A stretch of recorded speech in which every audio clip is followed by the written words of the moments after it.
Hi everybody, I'm Shane Stevenson, Dr. Museum Collections Curator here at the Buffalo Naval Park, and I'm with Steven, who's doing some filming.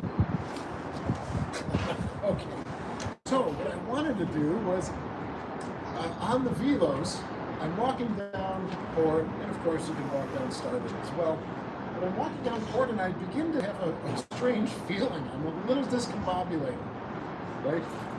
This is an aftermarket doghouse or entranceway that we have here. And I stopped here, and if you've watched that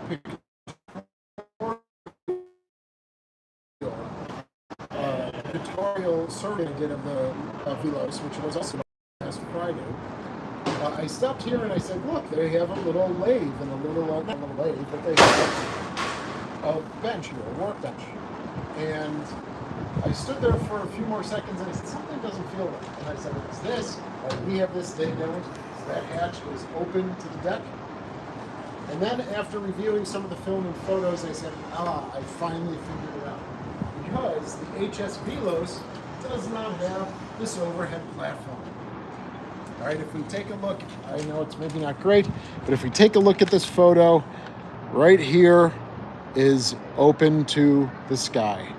Right? So why is that? Well, that is the reason right here, because they still have their quintuple torpedo tubes, which we do not. So they have the Mark 15 quintuple torpedo tube up there. Ours was removed in about 1961. And what we did was we got those Mark 32 ASW triple torpedo mounts right there, as you can see. Sorry folks, we're live and we have some visitors behind us. So, alright, so if you take a look right there, I know we've talked about them in the past, but you can see the triple torpedoes right there. And so obviously, the Sullivans had to build this overhead to hold the mount and to hold the frame. So the Velos, probably from about here, is completely exposed, and it may be even a little bit further than that. As we can see going back, it really is to the gun tub, right where the 3-inch 50 is, which is what I'm looking to get back. So right where the tub and the shield end is where this overhead ends. And it's a little further back than I expected. All right, so let's. So we're talking probably. Right about here is where on the Velos their overhead ends. So we're walking, maybe 10 frames or so. So all of that is exposed on the Velos. It's exposed to the open sky.